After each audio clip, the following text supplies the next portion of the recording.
আচ্ছা, এখান থেকে কিনেছে তাহসিন 13টি লাটিম কিনতে চায়। প্রতিটি লাটিমের দাম 8 টাকা হলে তার কত টাকা প্রয়োজন? তাই অঙ্কটাকে ভালো করে বুঝতে হবে। তাহসিন কি কিনতে চায়? লাটিম কিনতে চায়। কয়টি? 13টি। এখানে কি বলছে? প্রতিটি লাটিমের দাম। এই প্রতিটি কথার অর্থ হচ্ছে একটি লাটিমের দাম, অর্থাৎ একটি লাটিমের দাম 8 টাকা। তাহলে 13টি লাটিমের দাম কত টাকা, এটা আমাদের বের করতে হবে। এখানে কি বলছে? কত টাকার প্রয়োজন। তাহলে আমরা কীভাবে বের করবো দেখো।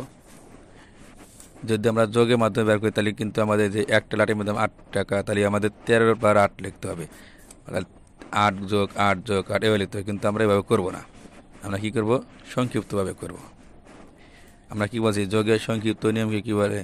গুণ বলে। আমরা গুণের মাধ্যমে এই অঙ্কটা সমাধান করব। তাহলে আমরা কীভাবে করবো দেখো। আমরা প্রথমে লিখবো যে এখানে কী বলছে? প্রতিটি লাঠিমের দাম 8 টাকা। তাহলে আমরা লিখবো এর প্রতিটি কথা অর্থ কি? একটি। তাহলে আমরা লিখবো একটি লাঠিমের দাম 8 টাকা। কটি লাটিম কিনবে? 13টি। তাহলে আমরা লিখবো 13টি লাটিমের দাম এই 13 গুণন 8। তো কত হয়?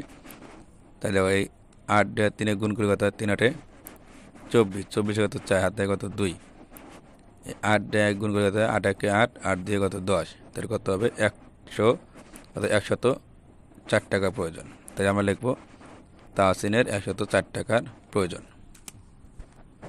যদি এরকম থাকে তাহলে আমরা গুণের মাধ্যমে সহজেই অঙ্কগুলো করব।